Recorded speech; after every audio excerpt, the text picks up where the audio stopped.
parte l'attività di mototerapia, Cross Hospital che si rinnova anche per quest'anno all'ospedale di Agrigento.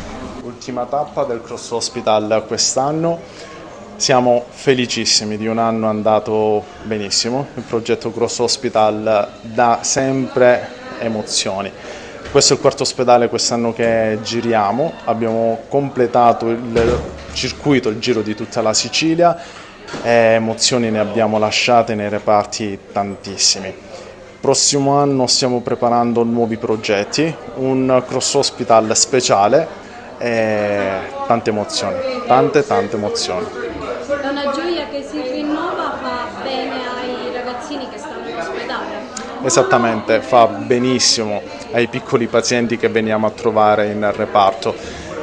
Cerchiamo di allontanare quello che è il senso di dolore, di sofferenza che si può trovare in ospedale e per quei piccoli minuti che vengono in moto con me praticamente abbandonano l'idea di essere dei degenti ospedalieri. Torna l'appuntamento in reparto di pediatria con il Cross Hospital anche quest'anno, tanti sorrisi per i bambini.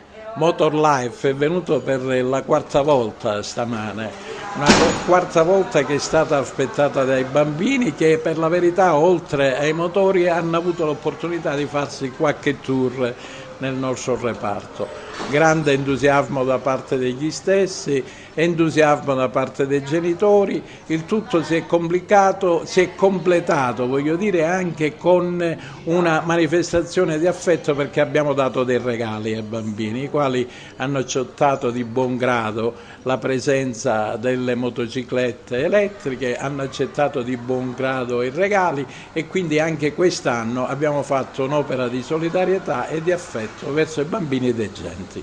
È un'attività che comunque sia fa bene ai bambini.